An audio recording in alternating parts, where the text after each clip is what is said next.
For a tiny country, Scotland sure does punch above its weight in talent. We've not done too badly in music, movies, books and television. From the beginning of radio and television broadcasting, Scotland knew that it was capable of creating very funny content, and here's a wee glance at some of the Scottish sitcoms that made their mark around the globe. Lucky. I'm lucky I can walk. Who asks a one-legged man to be a pallbearer? Legs away. Legs away. Legs away, Jack!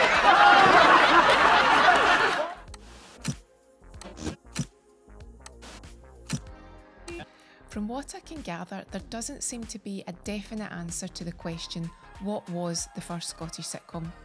The earliest radio comedy appears to be from the late 30s and it's called The McFlannels, and it's based around the humorous life of the inhabitants of a working class tenement, which is basically people living in a block of flats. Here, Maisie, what's the cushion for? I want to put it behind your head, Dad. Oh, for the love of Mike, don't fuss. Oh. You'd think I was away in a pram.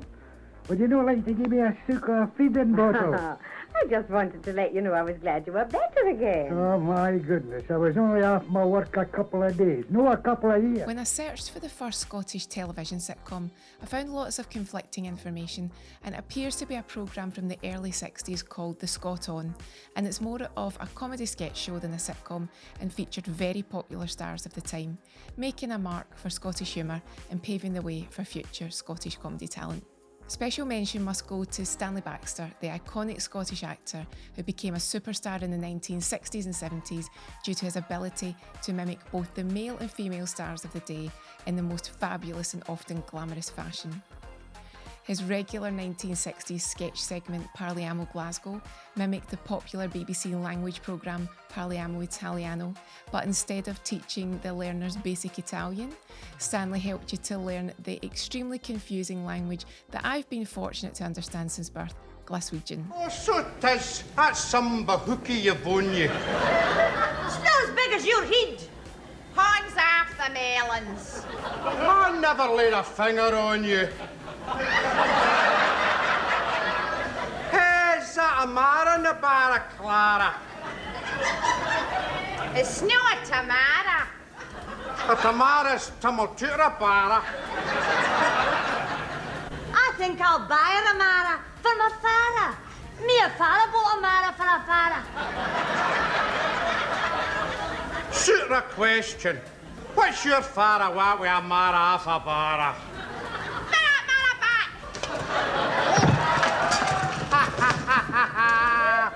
Oh, me a Faris, Count Clara's bara with a Mara.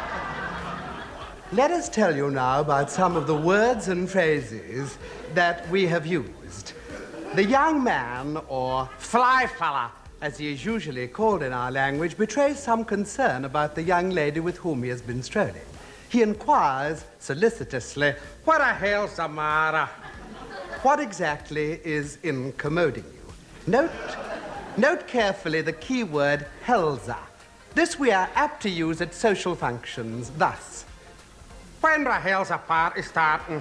In 1983, the BBC Scottish Comedy Unit came into existence, and so began a very exciting time in Scottish comedy creation.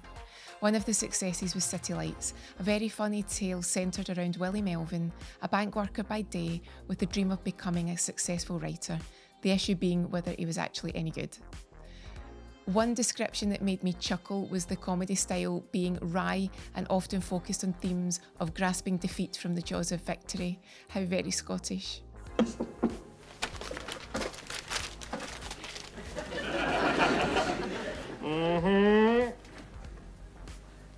Ah, so it's true. You have been spotted in the building. Is this a flying visit or are you sticking around? Look, Mr. McClelland, or rather, Adam.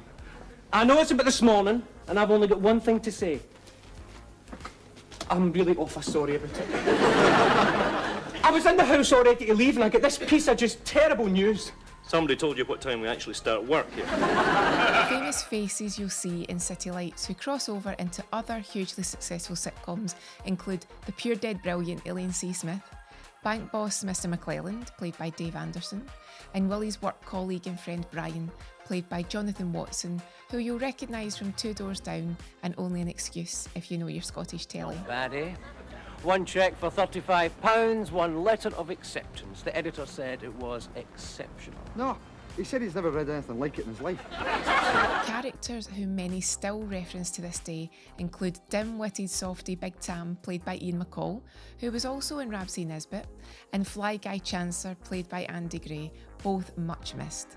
You might also recognise the wonderful Gerard Kelly from his notable appearances in EastEnders as the criminal Jimmy Coogan in 1994 and his fabulous work in Extras, particularly the hilarious scene with Ricky Gervais and George Michael. Well, I better get going because, you know, I'm going to have to get back to work soon. So. Come on then, you. I'll give you a quickie. Oi, I'm not that desperate, matey. Cheeky bastard. Actually, will you do me a favour and look out for paparazzi? I'm going to go and try over there. Love to. Yeah? One of the most famous Scottish sitcoms of all started as a sketch show character in a popular 1980s TV show called Naked Video. I see. Well, I'm just a wee housewife.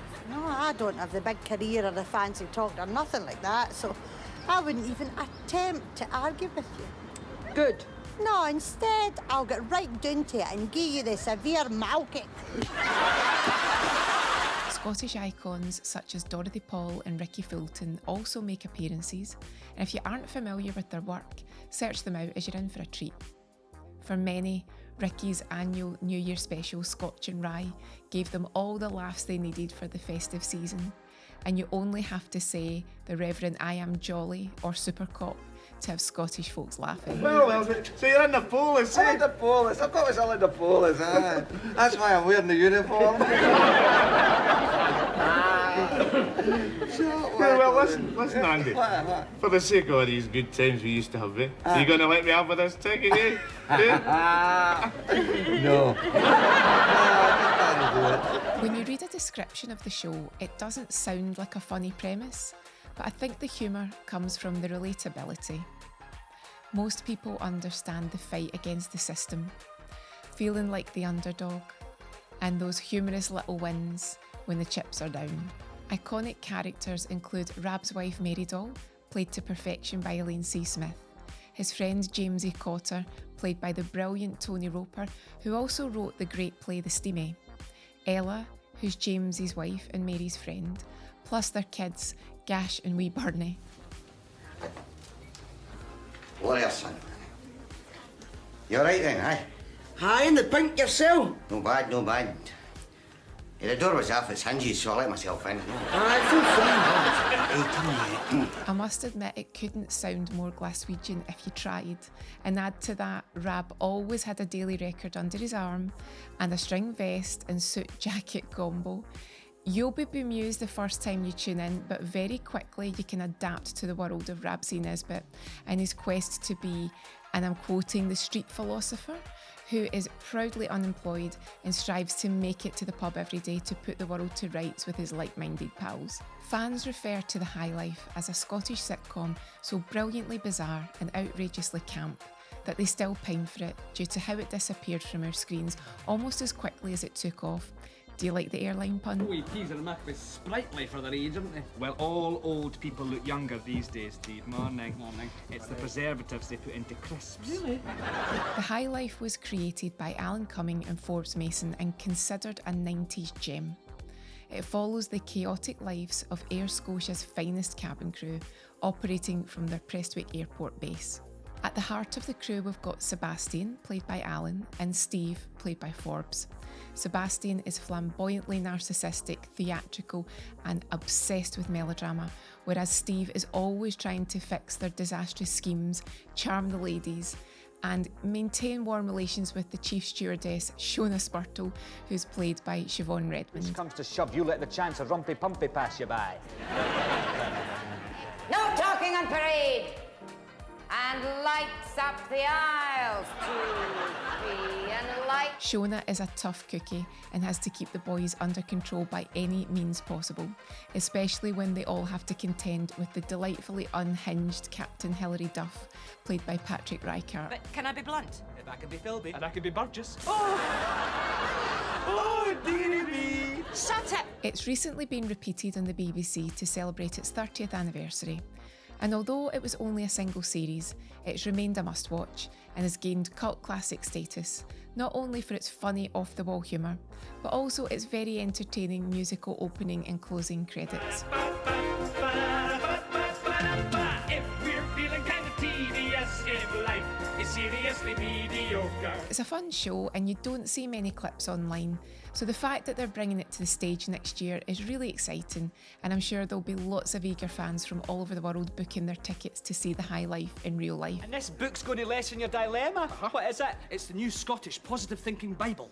Dinna be feared, grab life by the nuts. Set in fictional Craiglang, Glasgow, Jack and Victor are two older gentlemen who are still more than able to give as good as they get in a world that often tries to kick them when they least expect it. They enjoy reminiscing with their group of pals, but equally are often found up to no good, planning a sly scheme and acting like teenagers. They also like to wind up their friends and play pranks purely for their own amusement. Anyway, if you'd like to wait here. Oh, here, eh? Oh, the countdown ladies sing this song. Do that, do that. The countdown captains fight as well. Do the day. Do the day. Hey! Popular cast members guaranteed to make you giggle include Winston, Tam, busybody Isa, corner shop owner Navid, and Bobby the landlord of the local pub The Clansman, who definitely doesn't believe that the customer is always right and regularly is happy to let them know. Clansman. Hello, Bobby. It's Jack here. Jack? Just calling to say we've arrived safe. That's us landed safe. Oh, hallelujah. You're safe. I mean, when was it you left? Yesterday? And you've landed now, and you're safe. Oh, well, thank God. We were worried sick. Everyone, it's Jack and Victor. They're safe. Still Game has its roots in comedy sketch show Chewing the Fat. And if you like Scottish comedy with a fondness for catchphrases, you should check it out as it's very funny. Take a journey into the unknown with Captain McConnell. Set faces to Malky. Scottish comedy royalty Elaine C. Smith and Jonathan Watson continue to strike gold with another great sitcom, this time set in a typical suburban cul-de-sac where you've got no chance but to accommodate your rather awkward neighbours every time they knock on your door. That's a nice big charcoal one, that, isn't it, Beth? Well, it's nice, isn't it, TK Maxx? Very similar to that one they found down by the river with the body in The it. entire cast is top-tier comedy talent, including Arabella Weir, famously of The Fast Show and her highly recommended books. She's a fantastic writer. Doon McGeechan is specially known for Smack the Pony, and Alex Norton, who many of you will know for Taggart. Sharon Rooney was in the first few series as Christine's daughter Sophie, and she's gone on to make some very big films such as Barbie and the recent Disney live-action version of Dumbo. I've got a fun fact, and it's that Sharon's big break came in E4's show My Mad Fat Diary, and I was the makeup artist for her first official magazine interview, and she was absolutely lovely. My second fun fact is that Elaine C. Smith visited a makeup counter I was temping on many moons ago, and she was also lovely and far more glamorous than many of the characters she portrays. I must say she wears a silk scarf very When my grandma died, my grandpa started living in the one room with all the rubbish piling up around him. Oh, did he? And then when he died, my mum had to go in and clear it all out, and she found £200 tucked inside a pornographic magazine. That's really helpful, Gordon. Thanks. There's going to be a Two Doors Down live show next year in Scotland at the Hydro, and that is a huge concert venue. And it was one of those ticket situations, though, where you're prepped and ready to go, and as soon as they go on sale, not a chance.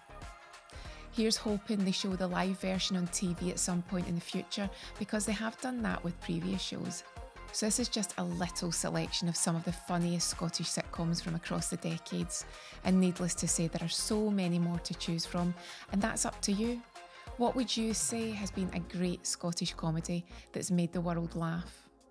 There's certainly a lot to choose from, and if you leave a comment, you can let me know and we can chat below. So thanks again for watching, and I would love it if you could like and subscribe, and I'll see you again soon.